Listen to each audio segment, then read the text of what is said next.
Alright, bang, the kid's back and he's got to talk about fat guys. Fuck. Alright, I have zero interest in this video. I hate heavyweight. It took me roughly 3 hours to find 25 heavyweights that were not just fat blobs that are standing in the cage. And actually, I still didn't find 25 heavyweights that are not just fat blobs. So, I don't know. Let's get into it. At number 25, we have Don'Tale Mayes. How the fuck was this fat fuck ranked? How is this guy a ranked UFC fighter? How was he, I guess? But I don't know. He's fat and he's boring. His only decent win in his career is a 44-year-old Arlovsky. That's probably his best win. But to be fair, he has some decent losses. I mean, he's only lost to like some decent guys. He lost to Walter Walker, Shamil, lost to Nascimento twice. He lost to Cyril Gahn. And I don't even know who the fuck is Augusto Sakai. I don't know. Don'Tale Mayes, he's fat. Moving on, number 24, we have Carl Williams. He's not as fat, actually. And I see it says he's not fighting, but you'll see there's a couple guys on here that say not fighting because I couldn't get myself to look for more fat guys. I would say he wasn't bad, but he's bad. He has no good wins, and they're all decisions. His only kind of decent UFC test he's had was against Jonathan Deniz, and he lost.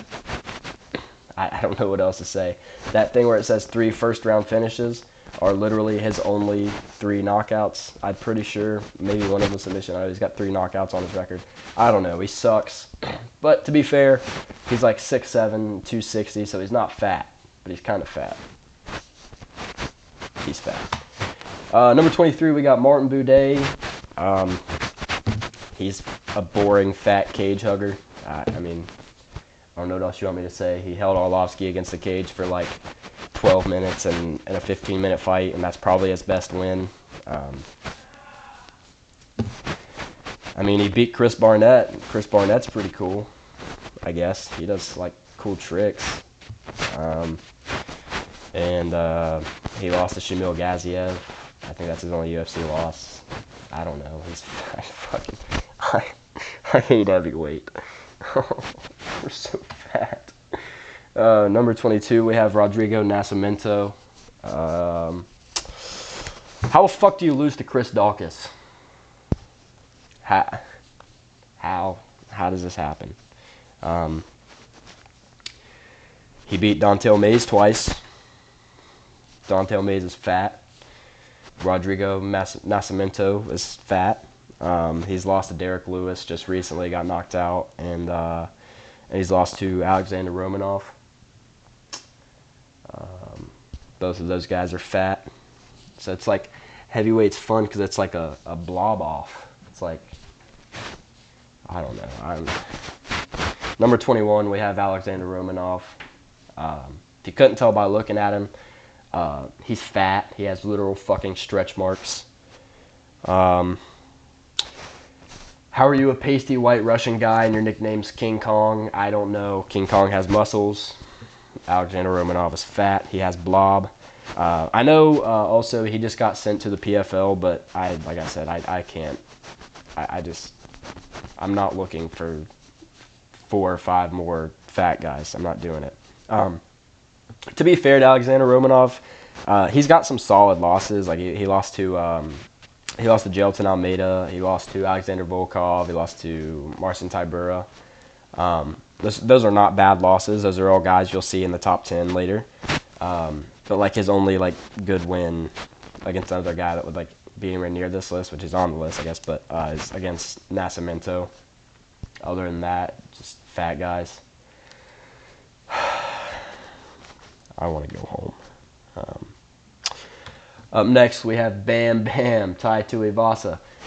To be fair, Tai Tuivasa is pretty fun. He's a little bit of a power merchant, a little bit of a Taco Bell merchant. You know how that goes. Rumor has it the Planet Fitness logo is being changed to just a picture of Tai Tuivasa. He's roughly, if you kind of take the dimensions on the screen, he's roughly the size of a planet. He's on a 5-fight losing streak right now. But again, to be fair to him, they're all against good people. He lost to Cyril Gahn, lost to Sergey Pavlovich, lost to Alexander Volkov, Marcin Tybura, and Jairzinho Rozenstruik. He progressively looked worse and worse throughout those fights. I wouldn't put him down this low just because he lost to those 5 guys, but he just progressively looked worse and worse and worse. It almost is like he had power and was sneaky enough to land those shots back kind of like during his prime, if you will. But he's kind of just been figured out by now, and now he's just another fat guy. I don't know. Up next, we got Jonata Deniz. He was a former Glory kickboxer, so he's actually really good on the feet. He just has 0 ground game. We saw that against Marcin Tybura. He got taken down and just got the shit beat out of him.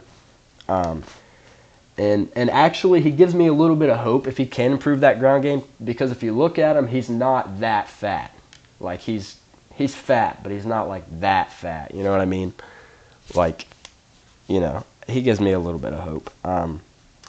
But his only real decent win, I think he's only had 3 UFC fights, but his only real decent win's a stoppage over, a decision win over Carl Williams. So that's where he's going to be, I guess.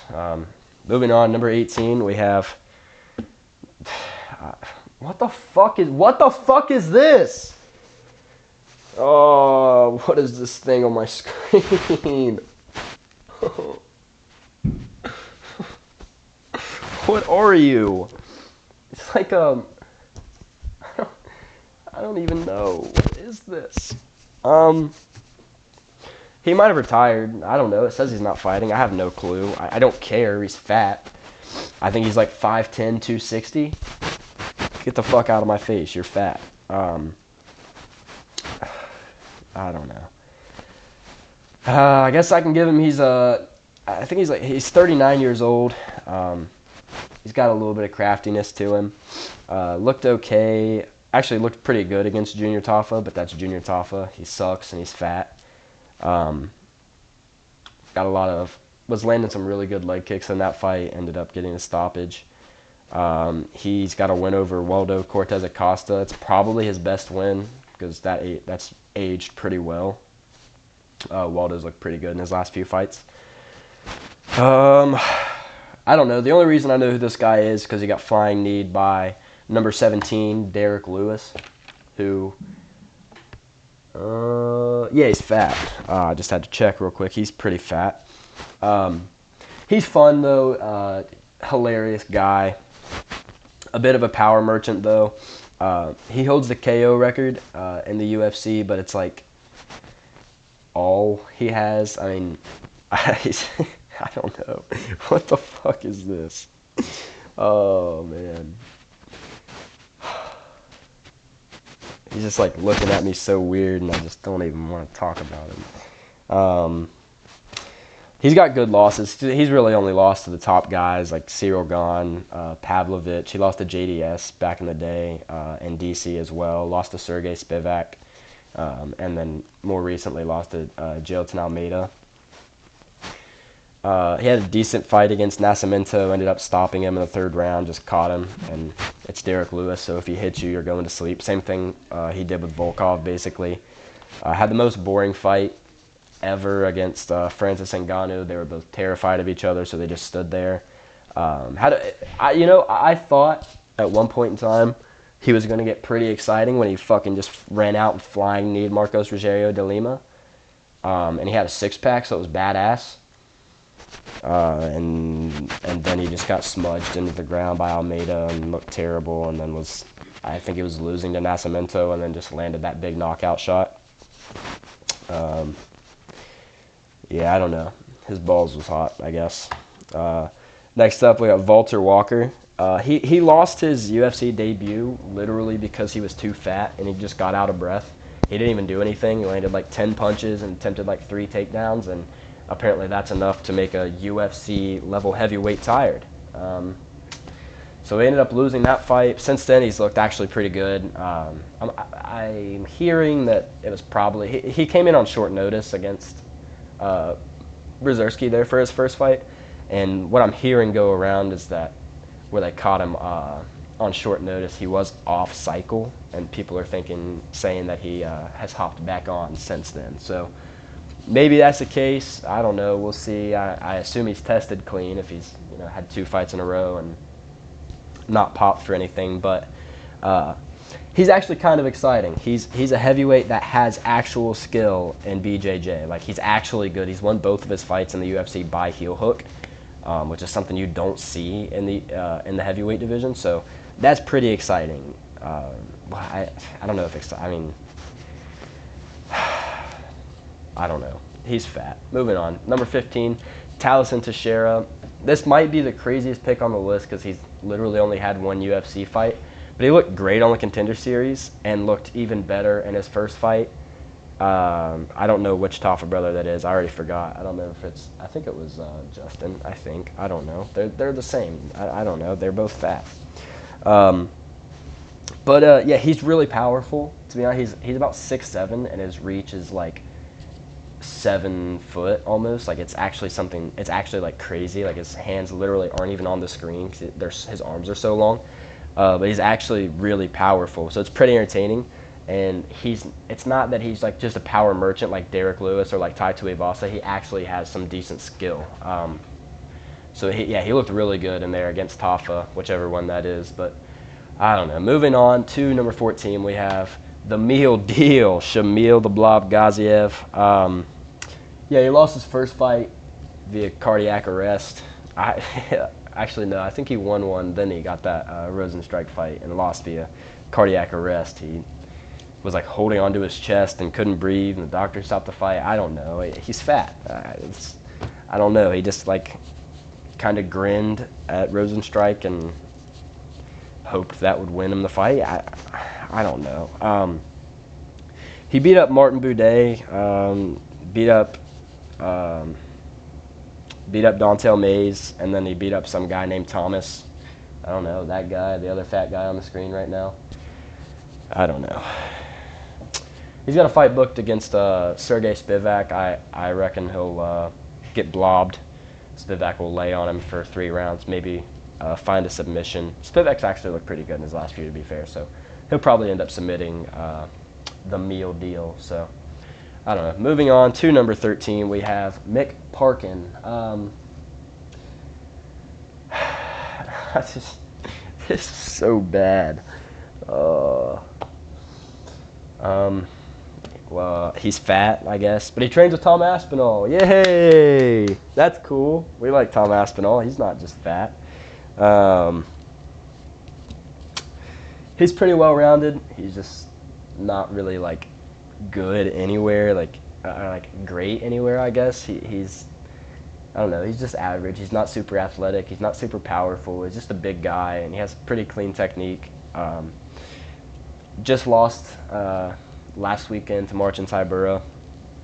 Looked pretty good in that fight. It was I can't remember if they called it a split decision or not. I can't remember. I think it was. He actually almost finished Tybura, I believe in round 2 with ground and pound, but then ended up losing rounds 1 and 3 on the cards, so Tybura got the decision. He's looked good. He's had 5 UFC fights so far, and he's looked solid in all of them. Like he's not great anywhere, but he's he's well-rounded enough. He's solid everywhere, right? So yeah, moving on. Next up we have look at how do you achieve this build? How is this possible? What the fuck? What are you? What is this thing? I don't know. He's a fat roid monster. He's going to make his debut against Blades one day, I think. He's only been booked, that fight's only been booked, I think, 35 times. He looked good in both of his fights on the Contender Series. One of them was a few years ago, one of them just recently. Went to the PFL. He beat Renan Ferreira, but then that got overturned into a no contest because he popped for being on roids. Hopefully he's still on steroids in the UFC. What the fuck? Yeah, Hopefully he's still on roids when he gets to the UFC, so we can have somebody who's good again, like another good fighter. Because like up until like when we get to 10, like then everybody else is all right. But everybody else from 10 or from like the next guy to 25, all of them just fucking suck and they're fat. So especially this guy, he's really fat. I don't know. I hope he's on steroids still. Anyways, moving on. Number 11, Waldo Cortez Acosta. He's fat and boring. He beat Ryan Spann just a few weeks ago, but Ryan Spann sucks. He did beat up Roblabis to Spain. Yeah, we like that.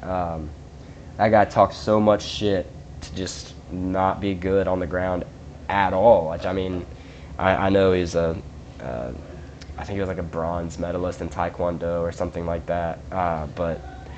And he was exciting on the feet, but he can't talk all that shit like that and then just get held down by fucking Waldo. Like, look at this guy, bro. His nipples are almost to his belly button. I don't even know what the fuck this thing is. Now we get into the fighters who can actually fight at heavyweight. Let's go, dude. This is sweet. All right, I'm happy now. Let's do it. Number 10, we got Marcin Tybura. He's a great fighter. Love to fight him. He has officially earned his freedom from the hyperbolic chambers in the Apex. He won enough fights and has improved enough to escape the Apex. He will now get to explore all of Europe. Yeah, he's got some good wins. He just recently beat Mick Parkin just last weekend. He got a win over Jonathan Deniz, who we talked about a little bit ago. He's got a win over Tuivasa and a win over Alexander Romanov. And he's really not had many bad losses. I mean, he lost to Tom Aspinall, he lost to Sergey Spivak, and he lost to Alexander Volkov.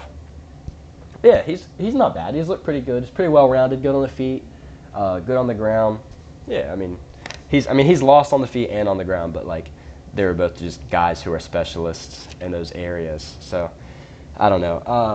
So he's going to be at number 10 here. Also, I wish they had the correct haircut in this picture so I could make fun of him for that. But he got lucky. They used an old picture. He got lucky this time. Anyways, up to number 9, we got a guy using the lighter man skill, and Kennedy Nzechukwu. Only 2 fights at heavyweight so far since he moved up from light heavyweight. He's looked phenomenal. I know he's not fought anybody good, but he's looked phenomenal in those 2 fights. Looked very, very sharp against Chris Barnett. Same thing against Lucas Brzezinski. Was also kind of doing a little bit of showboating in there, showing a little bit of showmanship in there. So that's always exciting in a division full of just fat guys. So yeah, I'm actually really excited about Kennedy Nzechukwu. I believe he's 6'7", also has a crazy wingspan. And he's actually, I mean, he's looked fast, he's looked accurate. Like it's actually been pretty fun to watch him so far. I think his style suits him very well as a heavyweight. So I believe he's going to do pretty well in this division. Anyways, moving on to number 8, we have Sergey Spivak. He's a pretty good grappler. He is really ugly. I don't know. He looks like an orc, like I don't know, an ogre. I don't know. He has a cool polar bear tattoo though. That thing looks pretty cool. It looks weird on his nipple, but I don't know. Yeah, he's looked pretty good in the grappling. He's not great on the feet. Got knocked out by Gon a few years ago. Lost to Aspinall. He actually looked really good in that Almeida fight. There were some times where I thought maybe he was going to get the best of Almeida and come out with the win. But ultimately, Almeida ended up reversing position, getting the hooks in on his back, and finishing with ground and pound. But yeah, he's looked pretty good. He pretty well handled Marcin Tybura, I believe. I don't remember what round it was, but I'm pretty sure he submitted him. And he's got a win over Derek Lewis as well, who was back there on the list somewhere. I don't remember. I don't care. He's fat. But yeah, so Sergey Spivak, is going to find himself at number 8. Now moving on to Sergey Pavlovich at number 7. He was really scary at like the middle of 2023. Like everybody thought like this guy is the next guy at heavyweight. And then he got in the cage with Aspinall and lost every bit of aura he ever had. Got knocked out in like a minute, 10 seconds. just looked so goofy. Like, he got hit and, like, wobbled really funny, and then nobody was scared of Sergey Pavlovich anymore. But before that, he got some good wins. He knocked out Derek Lewis, knocked out Curtis Blades. Like, he has some good wins on the record. So he's really fast and accurate on the feet. Just not much of a ground game. So he's going to find himself here at number 7. Moving on now to number 6, we have Jailton Almeida. Cut pretty heavily fraud checked by Curtis Blades, but to be fair, he did kind of ragdoll Blades in the first round. Just, we found some holes in his game, I would say, in the second round. He's probably, I would say he's a top 3 grappler at heavyweight. Like I said, him and Sergey Spivak had a very fun fight on the ground, lots of reversals, lots of ground and pound, lots of entertaining scrambling. So yeah, he's just not very big is really his problem. I think he could do with putting on a bit more, like, even if it's just fat. Like, I know I'm making fun of people for being fat this whole video, but I think a little bit more size on him would do him well, because that's kind of what happened against Blades. He just got stuck under him, got hit with some hammer fist, and went out. So yeah, I think a little bit of size would help him out. But he has probably the second best BJJ at heavyweight, I would say, behind Tom Aspinall. Maybe it might even be better than Tom Aspinall technically. I guess Aspinall's just a bit bigger, a bit stronger probably. But yeah, so he's going to find himself at number 6. Now, moving on into the top 5, we have Curtis Razor Blades. I don't know. Curtis Blades is actually pretty good. He's a good wrestler. Not much BJJ in there, but he's good top control and good ground and pound. And he's pretty sharp on the feet these days. He's sharpening up that jab. Looked all right in there for the first 45 seconds or so against Aspinall, and then he got knocked out. But that's Tom Aspinall, so I don't want to hold that against him much. I don't know. He knocked out Jailton Almeida, which was cool because I'm not the biggest Jailton Almeida fan. I wouldn't say I dislike him, but definitely rooting for Curtis Blades to win. He's a great guy. Speaks out a lot against bullying, so I'm a big fan of that. So, yeah, Curtis Blades at number 5. Moving on to number 4, we have Cyril Gane. Now, you might be thinking, this motherfucker literally just beat Volkov. No, he didn't. No, he didn't. If you watch that fight, everybody that watched that fight knows he lost. Definitely lost that fight. That was one of the worst robberies I have seen, I think, ever, really. That was a really bad robbery. I had already marked it down on my sheet that Volkov won, and then they gave it to Gane by split decision. Just a terrible decision. There's no way about it. Yeah, I don't know. He's a very clean striker, one of the best strikers you'll see at heavyweight, technically. He doesn't have too much power on it unless he's hitting you in the back of the head. He seems to be able to do that pretty well. Just has absolutely zero ground game. Well, I wouldn't say zero. He's got probably 4. He's got 4 ground game. That's what I would say. Got out-grappled by Francis Ngannou. I think he got out-grappled by Volkov in that fight. Obviously, we know what happened against John Jones. So, yeah, Cyril Gane's going to find himself here at number 4. Probably, like I said, probably the best technical striker at heavyweight, just not much power to go along with it.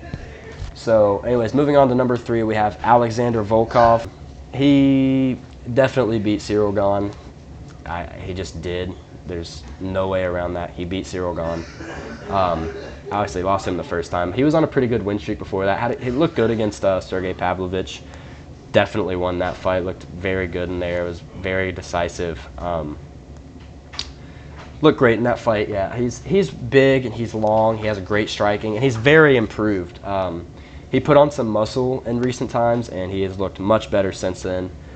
Yeah, he's just getting a little bit older. I assume he'll be on his way out soon, but at this very moment, I think he's the 3rd best heavyweight in the world right now. Anyways, number 2, I'm going to piss so many people off. Number 2, we have Johnny Bones Jones. Yeah, you know who's at number 1, motherfucker. You know who's at number 1, buddy. John Jones, he's old, and he is absolutely terrified of Tom Aspinall. He took Stipe Miocic to like the 4th round. Stipe didn't even want to be there. He was moving at like 0.75 speed. Like, that was one of the worst things I've ever seen. To be fair, he almost finished him in the 1st round. but then didn't. He didn't, so, you know, I don't know. He's a PED cheat. He's a coke addict. He's a wife abuser. He's a criminal, so I don't know. Get this faggot off my screen. Anyways, next, at number 1, we have the best heavyweight in the world, the baddest man on the planet, Tommy Aspinall. If Jon Jones ever signs the fight, Aspinall is going to do really bad things to him. And if not, then he will stand to his word that he will be the man to retire Jon Jones without ever fighting him. We've seen, obviously, he's got the shortest average fight time in UFC history. Knocked out Curtis Blades in a minute, knocked out Sergey Pavlovich in a minute 9, submitted Volkov in the first round, knocked out Sergey Spivak in the first round, knocked out Marcin Tybura in the first round. I mean, like, all of these guys, he's finished like 6 of the top 10 guys in the first round and like 4 of them in the first 2 minutes of the fight. This guy is unbelievable. Never been taken down, has spent 1 second on his back, and it was because he slipped and fell down. He's had 1 fight go to the second round. Somehow it was Andrei Arlovsky, who I have no idea how that happened, but it happened. But anyways, yeah, Tom Aspinall, very clearly the best heavyweight in the world, and that will conclude the list. I appreciate you guys watching. If you liked the video, please drop a like. Maybe subscribe to the channel if you're not already. Let me know down in the comments if you disagree with any of the picks in the video, if you think I left anybody out. Actually, if you think I left anybody out, I don't care. They're probably fat anyways. So, yeah, that'll do it for my top 25 heavyweights. Hope you guys have a great rest of your night. Peace.